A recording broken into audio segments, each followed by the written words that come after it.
instituições comunistas, eu sempre vou encontrar, até na mais nacional, alguém progressista.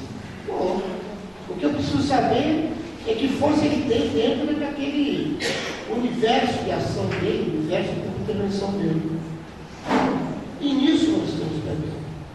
Temos que reconhecer, estamos perdendo. Não significa abandonar, não significa jogar toalha branca e sair da rua, mas significa saber como caminhar, como trabalhar, como estabelecer as famosas estratégias táticas, levando em conta uma correlação de força que nos é internacionalmente, conjunturalmente desfavorável. Veja o campo da educação física. A teoria clínica chega da educação física no finalzinho dos 80, primeira metade dos anos 80. Quando mal começa a dar os primeiros passos, nós assistimos a derrocada da experiência do leste europeu, do meio soviético, do socialismo real. A educação como um todo sofre um refluxo de teoria crítica, porque ela é avassaladoramente dominada pela lógica pós-moderna. Imagina a educação física que mal tinha sedimentado a teoria crítica dela. Mal tinha dado condições, tido condições de se estruturar numa perspectiva teórica. Por isso não é novidade, quando pesquisas nos mostram que os programas de pós-graduação, menos de 3% são estudos voltados, construídos a partir da lógica da teoria crítica. E não necessariamente marxista. Estou falando de teoria crítica, de maneira geral.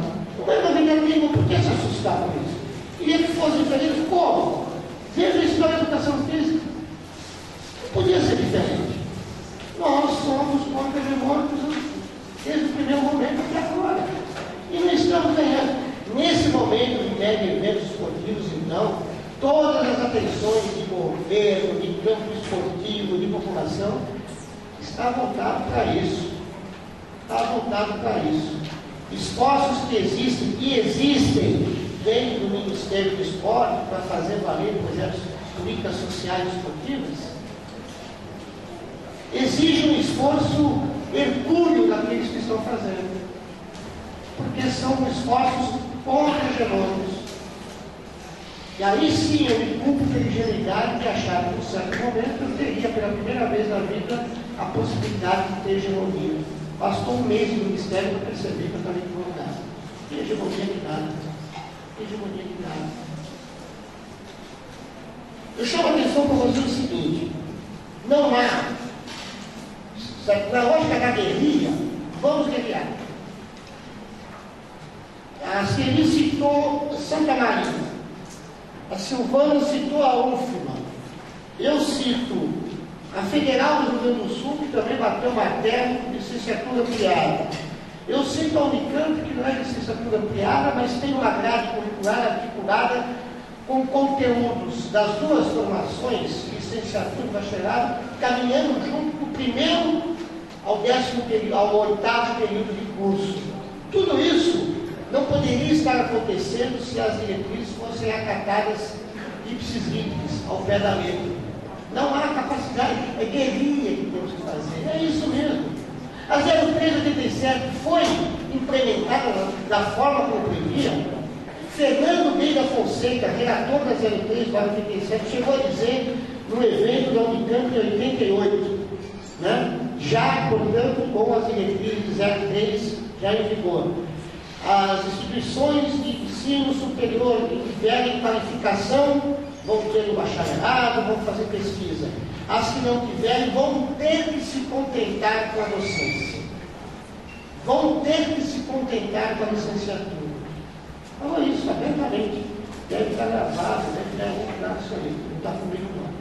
Mas eu não tenho meus papéis na época. Nós seguimos isso.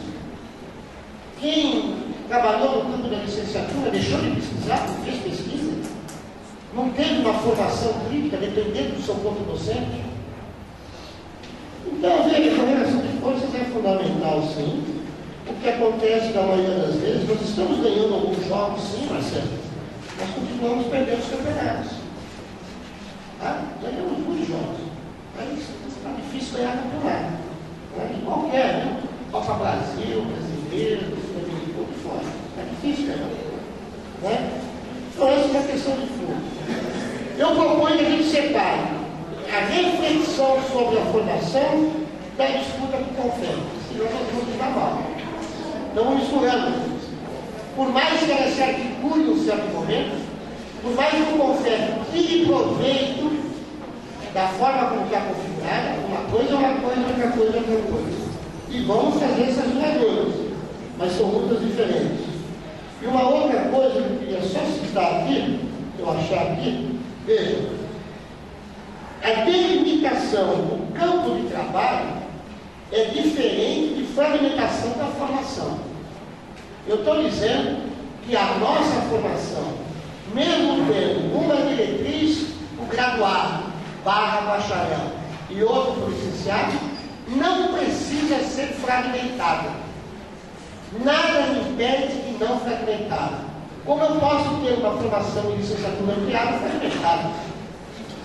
Então é falso achar que licenciatura ampliada não é fragmentada. Bacharel e licenciatura específica é fragmentada. Não necessariamente. Nada garante, nada prova que isso é correto. O que está assim, o que está havendo uma delimitação do campo de televisão a partir de uma formação. Quem se forma licenciado tem a limitação do campo de só poder trabalhar na escola. Quem se forma via bacharelado tem a delimitação de não poder trabalhar na escola. Mas a delimitação da intervenção é diferente de fragmentação de formação. Não há estudo que comprove que essa fragmentação exista. Não há estudo. Eu não estou defendendo isso, eu quero dados empíricos. Mostra, vamos lá. Não é vocês, nós, eu também não fiz isso no momento aí. É isso que nós temos que fazer. E por aí. Desculpe, eu deixei de lado a ISA com a formação de professores da lógica de especialização precoce. Veja, nós tivemos licenciatura ampliada em toda a nossa história de formação. E a especialização precoce esteve presente onde o corpo docente tinha compreensão que deveria estar presente, independentemente do que estava previsto na diretriz. Até hoje tem professores que entram na escola e só trabalham com basquete porque ele gosta de basquete. Ele não trabalha com vôlei porque não gosta do vôlei. É esse o critério que ele usa para saber qual é o conhecimento que tem que estar na escola ou não. E ele se formou na lógica da formação ampliada, licenciatura ampliada. Agora, foi a licenciatura foi ampliada. A formação foi míope, foi medíocre, não teve nada de ampliado. Nós temos que defender é uma formação ampliada. Se é sob a forma de bacharelado e licenciatura específica, ou de uma. Para mim, é uma falsa luta. É como está presente no artigo da CERI, é uma falsa dicotomia. É uma falsa dicotomia. Eu vou começar com a Silvana. A Silvana colocou uma questão de fundo, as bases científicas para estruturar a formação acadêmica. Agora, Silvana, não dá para pensar a formação acadêmica desarticulada da atuação. Não tem como, não tem como. Nessa hipótese que a gente está colocando para essa plenária, que a gente espera que vocês considerem, que vocês analisem e que vocês levem para o debate nas instâncias de reestruturação curricular, a gente responde a essas questões que a Silvana coloca. As questões referentes ao perfil, a questão referentes ao objeto de estudo, a questão referente à concepção de projeto histórico, a concepção de teoria do conhecimento, de teoria pedagógica e de teoria educacional. Tudo isso tem que estar por trás. Isto vai nos levar a uma posição diferente daquela que o Lino colocou agora na fala dele, de dizer: eu entro na sala de aula e eu faço o que eu sei e o que eu quero. Acabou esse tempo. Acabou. Se nós compreendermos, nós estamos lutando por outro projeto histórico, onde a gente vai submeter a nossa vida pessoal aos interesses da classe.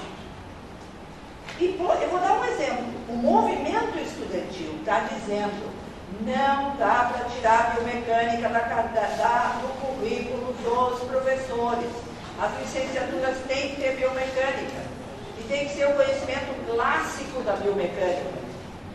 O que está acontecendo dentro das escolas com os professores que dizem eu só faço o que eu quero e não vou fazer o que é uma necessidade da classe? Isso eu não vou dar. Eu desconheço isso aí. Eu trabalho com fisiologia, eu não trabalho com biomecânica. E não faz absolutamente nada para se associar a uma entidade científica, fazer cursos, chamar os melhores especialistas, estudar, colocar na biblioteca os livros clássicos, se debruçar noites e dias para dominar o conhecimento, admitir que tem uma parte que não sabe, vai buscar formas de garantir isto.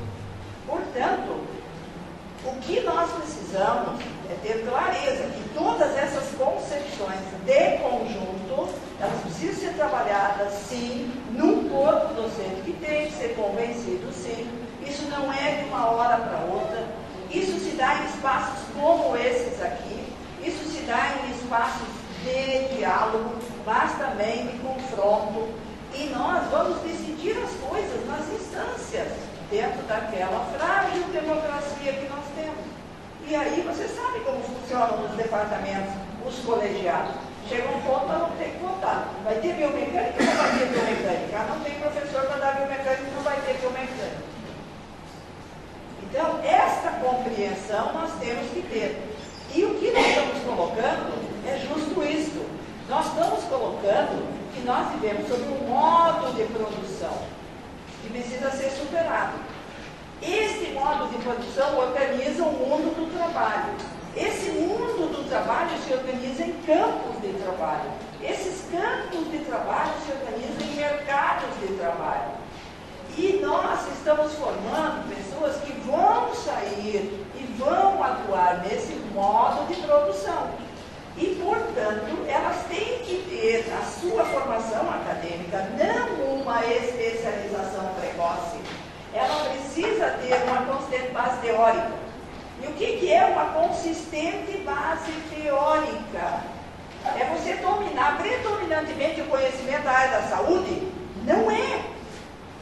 É você ter um equilíbrio na tua formação, de forma que você conheça a ciência e compreenda os campos da ciência, os instrumentais da ciência, para te apropriar de forma que você possa te valer da ciência. Se vocês assistissem à palestra do Valério Arcari ontem, vocês iriam ver o que ele disse. Ele disse: o que está acontecendo na universidade? As pessoas não estão mais se valendo da ciência. Estamos valendo do miticismo, estamos se valendo de ilusões, de representações sociais. E a ciência está indo para o ralo. E são gerações formadas sem domínio do fundamental. A ciência, para quê? Para tratar de um objeto. Que objeto é esse? Não é qualquer objeto. É a cultura corporal. E aí ela tem suas especificidades, ela tem os seus estágios mais avançados. Ela tem as suas elaborações mais avançadas. O que é que nós temos de mais avançado hoje no campo da cultura corporal? O que tem de mais avançado, de mais elaborado? É claro que nós sabemos o que é. E, portanto, nós temos que tratar disso. Negar esse conhecimento para um professor de educação física é negar a compreensão do que Fernando falou aqui, que eu procurei saber o que ele falou. Fernando falou sobre mega eventos? Não falou sobre mega eventos? Como nós vamos nos apropriar dentro de um curso de formação para dar conta de, no momento em que no contexto está se expandindo algo, a gente dá conta de trabalhar na formação dos nossos. Então, eu vou ficar te devendo esta explicação na íntegra, já está escrito sobre as bases científicas para proposições de diretrizes curriculares na perspectiva da formação num curso de licenciatura plena de caráter ampliado. Santa Maria, como eu já mencionei, está lá quebrando a cabeça para formular e botar no papel essa base científica que vai repercutir numa outra organização curricular. E daí, sem sombra de dúvida, os professores da universidade, eles precisam compreender aí que isso é uma coisa que não se faz só, não é uma pessoa, não é um coordenador, mas sim todo o conjunto que tem que fazer. Eu queria queria terminar ressaltando, portanto, que a ISA, que é lá da UNEB, o que foi que o conselheiro fez na surdina? Encaminhou pela pró-reitoria um curso de bacharelado para ser aprovado lá pelos professores. Os professores reagiram, não sei, o César está aqui, vamos contar melhor essa história. Então é assim que o CONFEP age. Quando eu coloquei aqui os elementos sobre a discussão da formação, eu ressaltei, tem movimentos de resistência e tem movimentos de consolidação do status quo. Os movimentos de resistência são os intelectuais orgânicos que não se retiraram, são as instituições científicas que não se retiraram, é o movimento nacional contra a regulamentação, é o movimento dos estudantes. Então, esses são movimentos de resistência. Qualquer um que for fazer uma dissertação de mestrado pode perfeitamente responder a pergunta: qual foi a contribuição que o MNCF, o movimento estudantil,